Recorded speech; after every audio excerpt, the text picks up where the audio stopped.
আমি এসে গেছি রিয়াল মাদ্রিদের লেটেস্ট ট্রান্সফার নিউজ নিয়ে। এবং এই সিজনে দেখা যাচ্ছে রিয়াল মাদ্রিদ সিজন স্টার্ট হওয়ার খুব আগে থেকেই অপ্রতিরোধ্য গতিতে সাইনিং করে চলেছে। বেড়েছে ভোট ছিল, ভোটে জেতার পর থেকে একের পর এক সাইনিং অ্যানাউন্স হতে থাকছে। আমরা দেখলাম মরিনোর সাইনিং অ্যানাউন্স হলো, তারপরেই ফ্রিতে লিভারপুল থেকে ইব্রাহিমা কোনাতেকে as a centre back sign করেছে। তার সাথে সাথে পরের দিনই ঘোষণা হলো ডেনজেল ডামফ্রিজ থেকে Denzel Dumfries as a right back Inter Milan থেকে 20 মিলিয়ন ইউরোতে সাইন করেছে। তার এক সপ্তাহের মধ্যেই আমরা দেখতে পেলাম সেন্ট্রাল মিডফিল্ড বার্নার্ডো সিলভা, অভিজ্ঞ centre midfield option, Manchester city থেকে ফ্রি সাইনিং এসেছে। তো অলরেডি 20 মিলিয়ন ইউরোতে রিয়াল মাদ্রিদ 3টে অভিজ্ঞ প্লেয়ার পেয়ে গিয়েছিল। আজকে হঠাৎ করে কোনো রকম লিঙ্ক আপ ছাড়াই, কোনো রকম ব্রেক থ্রু নিউজ ছাড়াই মার্ক কুকুরেলাকে চেলসি থেকে সাইন করে নিয়েছে as a left back. Real মাদ্রিদের লেফট ব্যাক খুবই ভোগাচ্ছিল টিমটাকে। আগের গোটা সিজনেই দেখা গেছে লেফট ব্যাক হিসেবে যে 3জন প্লেয়ার ছিলেন, Fran Garcia inconsistent, Alvaro Carreras বড় ম্যাচে পারফর্ম করতে পারছিলেন না, ফারল্যান্ড মেন্ডি ইনজুরি প্রোন, প্রচণ্ডই ইনজুরি প্রোন, অফেন্সিভ অ্যাক্টিভিটি একদমই থাকে না, ডিফেন্সিভ এবিলিটিও যথেষ্ট প্রশ্নচিহ্নের মুখে। সেই হিসেবে দেখতে গেলে মার্ক কুকুরেলা অনেক বেশি অভিজ্ঞ এবং নির্ভরযোগ্য একটা অপশন লেফট ব্যাকে হতে চলেছে। এবং আমরা এক্সপেক্ট করে চলতে পারি এই 4টি লেফট ব্যাকের মধ্যে অবশ্যই একজন কি দুজন বাইরে যেতে চলেছে। ফারল্যান্ড মেন্ডির ইনজুরি প্রোন, অবশ্যই তাকে বিক্রি করা খুব মুশকিল। সেই হিসেবে আমরা এক্সপেক্ট করতে পারি ফ্র্যান গার্সিয়া অথবা অ্যালভারো কারেরাস কেউ না কেউ বিক্রি হবে। এবং অবশ্যই চেলসির one and only date back ছিল কুকুরেলা। চেলসি থেকে সে রিয়াল মাদ্রিদে গেছে মানে বা চেলসিকে কাউকে সাইন করতে হবে। আমরা এখনও জানি না চেলসি রিয়াল মাদ্রিদ থেকে কাউকে ডিমান্ড করেছে নাকি না ইন এক্সচেঞ্জ।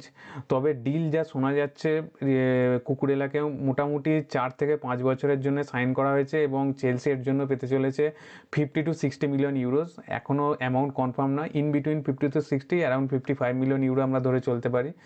তো 75 to 80 মিলিয়ন ইউরোস মধ্যে রিয়াল মাদ্রিদ পেয়ে গেল 3টে ডিফেন্ডার এবং একটি সেন্টার মিডফিল্ড অপশন বা উইঙ্গারও ধরতে পারি, বার্নার্ডো সিলভা মিডফিল্ডের যে কোনো পজিশনে খেলতে পারে। সেই হিসেবে রিয়াল মাদ্রিদ অবশ্যই নেক্সট সিজনের জন্য টিমটাকে অত্যন্ত শক্তিশালী করে ফেলেছে। ডিফেন্স খুব মজবুত হয়ে করেছে, right back, centre back, left back 3টে অপশনই পেয়েছে। এবং যা নিউজ শোনা যাচ্ছে আরেকটি centre back Real Madrid sign করতে পারে, তার জন্য কথা চলছে নিকো সটলারবেকের সাথে। আমরা এক্সপেক্ট করছিলাম ম্যানচেস্টার সিটি থেকে হয়তো জাস্কো গার্দিওলকে সাইন করা যেতে পারে এবং রিকার্ডো কালাফিওরি, কিন্তু রিকার্ডো কালাফিওরি অপশনকে রিয়াল মাদ্রিদ রিজেক্ট করে দিয়েছে। আপনারা ধরে নিতে পারেন ও এখন সাইন করছে না। গার্দিওল আজকে রিসেন্ট নিউজ পাওয়া অনুযায়ী ম্যানচেস্টার সিটির কন্ট্রাক্ট এক্সটেন্ড করতে চলেছে।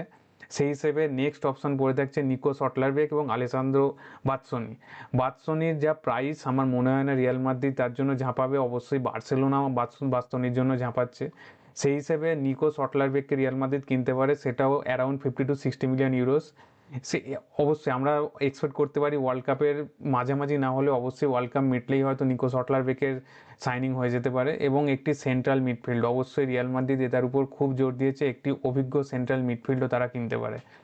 সো আপাতত এই আজকের খুবই breakthrough news. Marc Cucurella কেউ এক্সপেক্টও করেনি, রিয়াল মাদ্রিদের সাথে কোনো রকম লিঙ্ক ছিল না, হঠাৎ করে আমরা নিউজ পাচ্ছি চেলসি থেকে তিনি রিয়াল মাদ্রিদে সাইন করেছেন। আমরা এটা এক্সপেক্ট আরও করতাম না, কারণ লা মাসিয়ার প্রোডাক্ট মার্ক কুকুরেলা বার্সেলোনাতে অনেক বছর খেলেছে, তারপর অন্যান্য টিম লা লিগায় অন্যান্য টিমে খেলে চেলসিতে অনেক দিন ছিলেন, তারপর রিয়াল মাদ্রিদ ভাবাই যায় না। সেই হিসেবে দেখতে গেলে একটা আনএক্সপেক্টেড নিউজ, কিন্তু একটা অভিজ্ঞ ডিফেন্ডার রিয়াল মাদ্রিদ পেতে চলেছে। বার্সেলোনা এবং আতলেটিকো মাদ্রিদও ঝাঁপিয়েছিল কুকুরেলাকে পাওয়ার জন্যে, কিন্তু রিয়াল মাদ্রিদ ফাঁকা মাঠে বলবো না, দুজনকে কাটিয়ে মাঝখান থেকে গোল করে বেরিয়ে গেল এবং কুকুরেলাকে হঠাৎ করে তুলে নিল। তো দেখা যাক এর পরের সাইনিং কী আসে। সমস্ত ক্লাবের সমস্ত ট্রান্সফার নিউজ নিয়ে আমি এখানে হাজির থাকবো, তার জন্য আমার চ্যানেলটিকে একটি লাইক এবং সাবস্ক্রাইব করে রাখবেন। নেক্সট ট্রান্সফার নিউজ নিয়ে আমি খুব তাড়াতাড়ি আসছি। Thank you.